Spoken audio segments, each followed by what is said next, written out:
Hello and welcome to another video where today I'll be taking you through the wages control account. Specifically what it is, how it is used and how to actually prepare one with an example.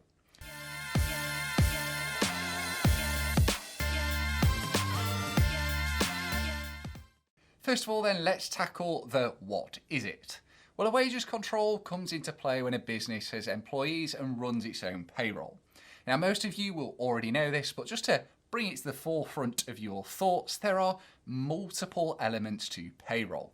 It isn't simply just employee A gets paid X amount and the business transfers it over each month. We need to think about income tax, national insurance, paid by both the employee and employer. We also have pension contributions, student loans, and other deductions. Now, this isn't a video on what payroll is or how to run it, because that is not only just a topic in itself, but an entire course. This is about how to actually record the payroll adjustments within the accounts, and specifically how to use the wages control. Now, specifically, the control itself is what's referred to as a holding account, sometimes also called a temporary account, and that's because it will never have a balance on it. What goes in comes out. Imagine it as some kind of payroll sorting office where the full wages expense goes into the business, and then we use the wages control to sort it out where it actually needs to go. So now we know what it is. How is it used? Well, the full cost of a business of employing someone in the UK compromises of their wages plus employer's national insurance plus the employer's pension contribution. This needs to be accounted for in separate accounts so that the business knows how much it owes to each relevant party. This is where the wages control comes in, because the business can use it to distribute each of these amounts owed into their own account. Now, for the example I'll be working through, I'm going to be focusing on the following elements. Net pay. This is the actual amount that is paid to the employee. If you're working for an employer right now and you're paid at the end of the month or whenever it is that you get paid, this is what I'm referring to here. We then have income tax, one of the main forms of tax within the UK, and is charged on the employee's earnings and benefits. So, for example, if you were to get a company car, there would usually be an additional tax to be paid upon this because it's seen as a benefit to the employee. Now, income tax is paid over to HMRC by the business.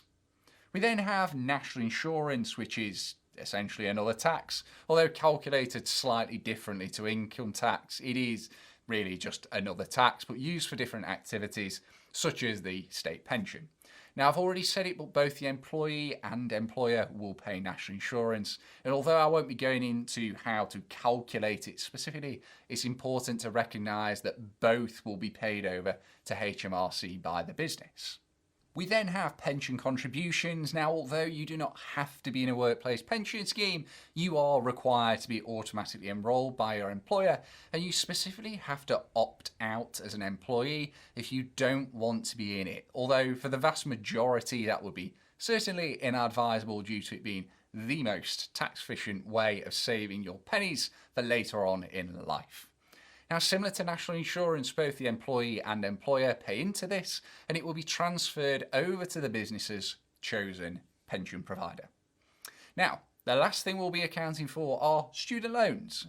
Now, the repayments for student loans are transferred to HMRC, who work alongside the student loan company to administer the repayments through PAYE. Right, so now that we've looked at the individual elements, let's have a look at how they're entered into the control account. Now, the net wages paid to employees would be entered in on the debit side of the control account and a credit to the bank.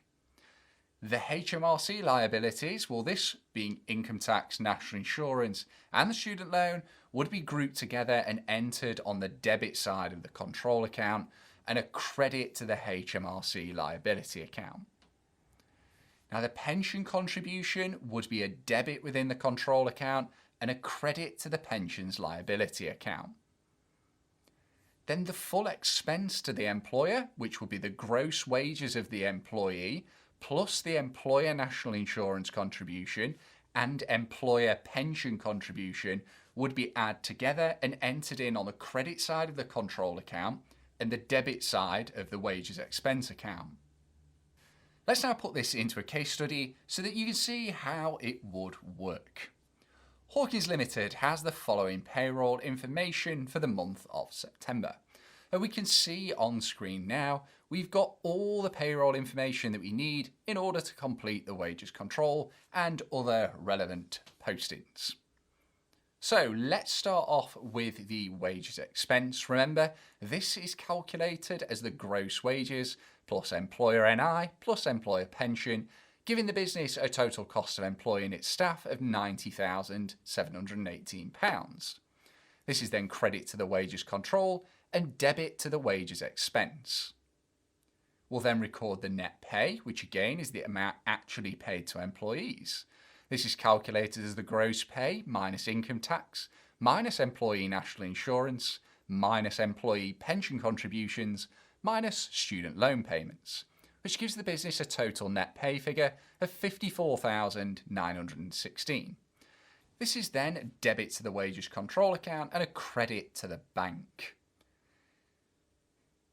Next, we'll record the HMRC liability.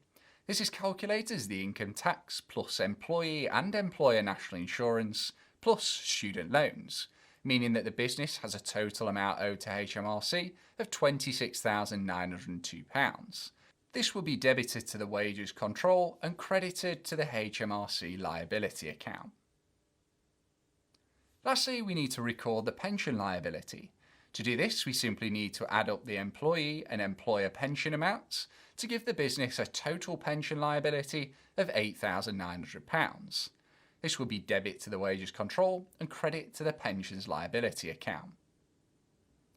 Now we can also see that if we were to try balance off the wages control, that the debit and credit sides come to the same amount, and therefore there is a nil balance as we'd expect.